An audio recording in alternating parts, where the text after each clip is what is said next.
Saudara, kita ke informasi selanjutnya. Menteri Keuangan Sri Mulyani akhirnya bertemu dengan Menko Polhukam Mahfud MD. Keduanya membahas mengenai dugaan adanya transaksi janggal senilai 300 triliun di Kementerian Keuangan. Menteri Keuangan Sri Mulyani menyatakan siap bekerja sama dengan Menko Polhukam Mahfud MD sekaligus juga Ketua Tim Pengendalian Tindak Pidana Pencucian Uang TPPU. Sri Mulyani meluruskan impresi bahwa temuan Menko Polhukam yang disebut tidak ditindaklanjuti. Menurut Sri Mulyani, pihaknya sudah menindaklanjuti dan masih meminta PPATK beberkan transaksi mencurigakan senilai 300 triliun rupiah di Kementerian Keuangan secara detail agar segera diproses. Sementara itu, Mahfud MD menyebut bahwa laporan transaksi mencurigakan itu bagian dari penegakan Undang-Undang TPPU. Yang memang sangat menarik itu ya memang itu adanya, itu benar. Tapi sebenarnya saya kan ketika ngomongkan 300 triliun itu bicara tentang pencucian uang. Bukan korupsi. Coba dibuka lagi semua. Ada transaksi aneh yang melibatkan sekian ratus pegawai Kementerian Keuangan ya, yang diduga sebagai pencucian uang, bukan korupsi. Karena korupsi itu mekanismenya sini sudah jalan. Apa pencucian uang itu? Saya beri contoh lah pencucian uang itu. Yang gampang gitu.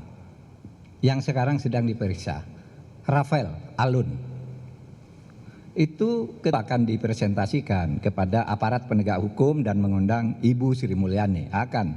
Karena begini, kemarin tuh kami ngambil sampel 7 dari sekian ratus yang disampaikan itu, sampel 7 yang agak menonjol lah namanya, itu aja sudah 60 triliun.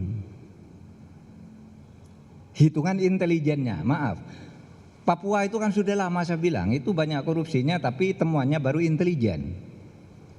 Nggak berani ditindak. Terus ayo kita ketemu juga akhirnya bisa diambil. Yang Papua itu.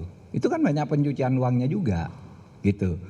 Nah, yang saya katakan itu ingin menegakkan undang-undang tindak pidana pencucian uang.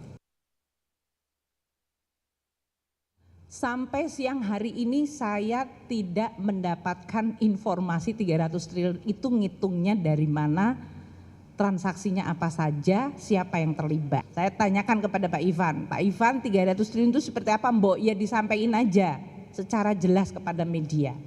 Siapa-siapa yang terlibat, pohon transaksinya seperti apa, dan apakah informasi itu bisa di-share ke publik, apakah informasi itu menjadi bukti hukum, monggo, makin detail makin bagus.